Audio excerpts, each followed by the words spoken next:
শুভ সন্ধ্যা বন্ধুরা, দেখো আমরা কিন্তু চলে গেছি একটা মেলায়। দেখতে পাচ্ছ খুব সুন্দর একটা মেলা। তো এটা হচ্ছে সুমিদের পাড়ায়। সুমি, এ দেখো তোমরা কাকুকে অলরেডি দেখে নিয়েছো। এই যে উজ্জ্বল, সুমি সবাই মিলে আমরা গেছিলাম। এটা মেলা কিন্তু এটা একটা ঠাকুরের উৎসব। হরিচাঁদ গুরুচাঁদ বলে একটা ঠাকুর আছে।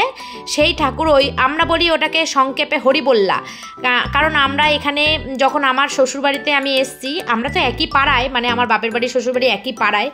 তো সেখান থেকে দেখেছি যে ঢাক নিয়ে, ঢোল নিয়ে ঢাম ঢাম ঢাম ঢাম করতে করতে, এই যে দেখো ঢাক ঢোল নিয়ে আসছে, এরকমভাবে যেত। তখন না খুব অবাক হয়ে যেতাম যে এটা কি, এটা কোন ঠাকুর বা এটার মাহাত্ম্যই বা কি, এটা জানতাম না। কিন্তু এক একটা ঠাকুরের বা এক একটা গুরুদেবের যেমন এক একটা জিনিস নিয়ে চলে, সেরকমই এটা একটা হরিচাঁদ গুরুচাঁদ, হরিদাস বলছি বারবার, হরিচাঁদ গুরুচাঁদের ঠাকুরের একটা মানে নিয়ম আর কি। তো এই হরিচাঁদ গুরুচাঁদের একটা লেনই রয়েছে, মানে ওই ঠাকুরটার নামে ওই লেনটা রয়েছে ওখানে তৈরি করা। তো সেটা কোনোদিন আমি ভেবে দেখিনি। যে আমি ভেবেছি যে অনেক সময় থাকে না, এক একটা নগর এক একটা গ্রাম থাকে, তো এই গ্রামটার নামটা হচ্ছে এই জন্য, এই জায়গাটার নাম এই জন্য এইটা দিয়েছে। বিশাল বড় একটা প্রাঙ্গণ মাঠ, সেই মাঠের মধ্যে এই উৎসবটা হচ্ছে, আর ওখানে একটা মন্দির আছে।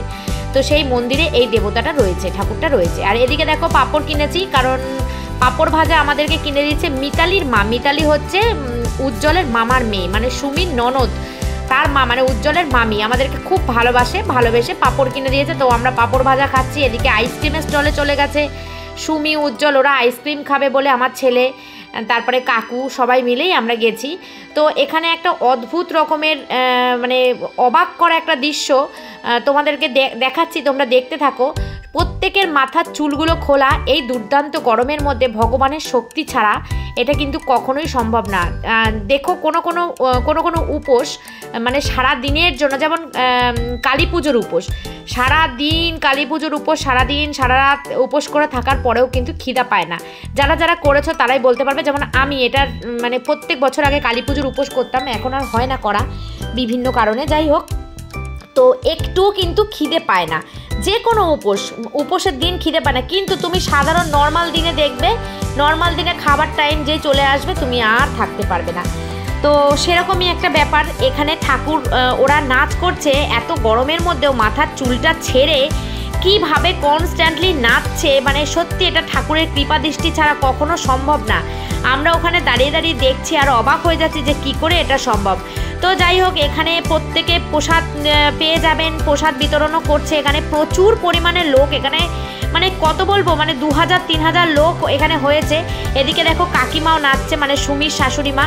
এ দেখো কাকুও নাচছে, আর আমরা সবাই কাকুর মাথার মধ্যে ফুল ছুঁড়ছি দেখো। আর এখানে বাতাসা লুট দেওয়া হয়, বাতাসা লুটও দিয়েছি আমরা ঠাকুরের নাম করে। তারপরে তো প্রসাদ খাওয়ার তো আমরা পাগল, সবাই জানো।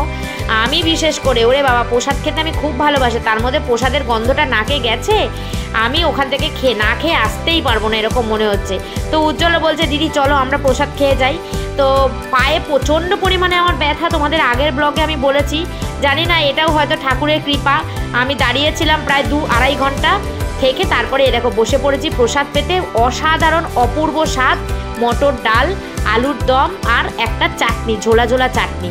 তো ভীষণ ভালো কাটলো দিনটা। ভেবেছিলাম প্রসাদ পাবো না, কিন্তু পরে শেষে পেয়েছি। তাহলে চলো আজকের মতো ব্লগটা এই পর্যন্ত, টাটা।